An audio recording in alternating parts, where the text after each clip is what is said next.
Hey, so this morning I was reading through John 4 and the account of the woman at the well. And in that story, we know that Jesus said he must needs go through Samaria. So clearly he had something that he wanted to do, an agenda. And as you read the story, you know that he comes across this woman who's at the well. And contextually, if you read through that, you'll say, oh, okay, well, she was an unlikely candidate.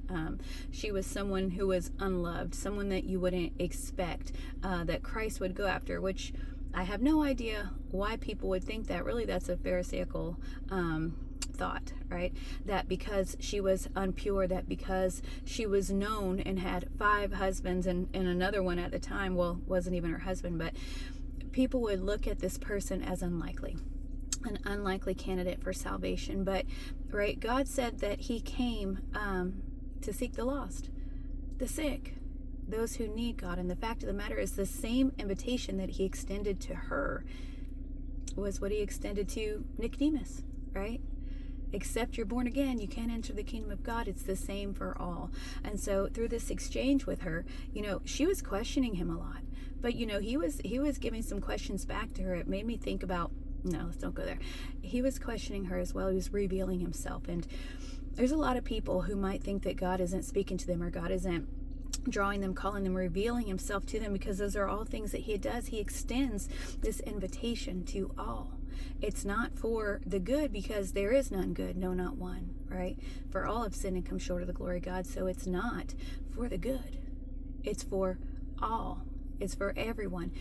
It's God's will that all be saved. It's God's will that all would receive of him that gift. That's the thing about salvation. It's a gift. It was not earned.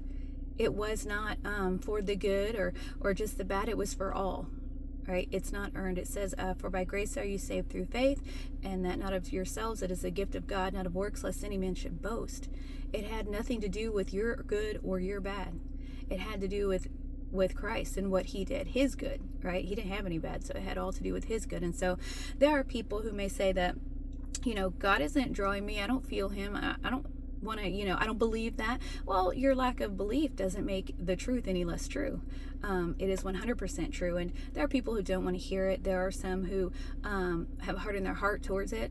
There are those who are blinded by the devil. The Bible talks about all these things, but all are a candidate. All need it. And it's a gift, one that he's extending, one that we can receive if we so choose. Why would we receive that? Well, because he says that if you knew the gift of God and who it is that saith to thee, give me to drink, thou wouldest have asked of him, and he would have given thee living water. Because we have a need in our soul to be born again. We have a need to have that regenerate spirit. All right, that is a need.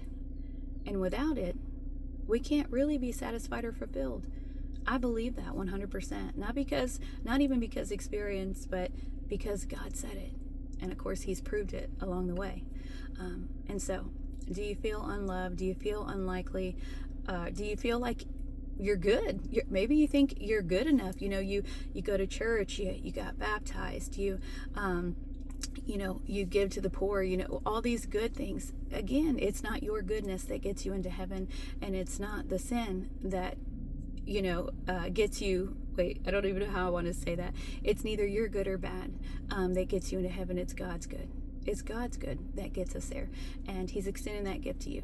And so if you don't know, reach out. If you don't understand, reach out, because it is for you. You are not unlikely, but you do need it. All need it. All right, be blessed.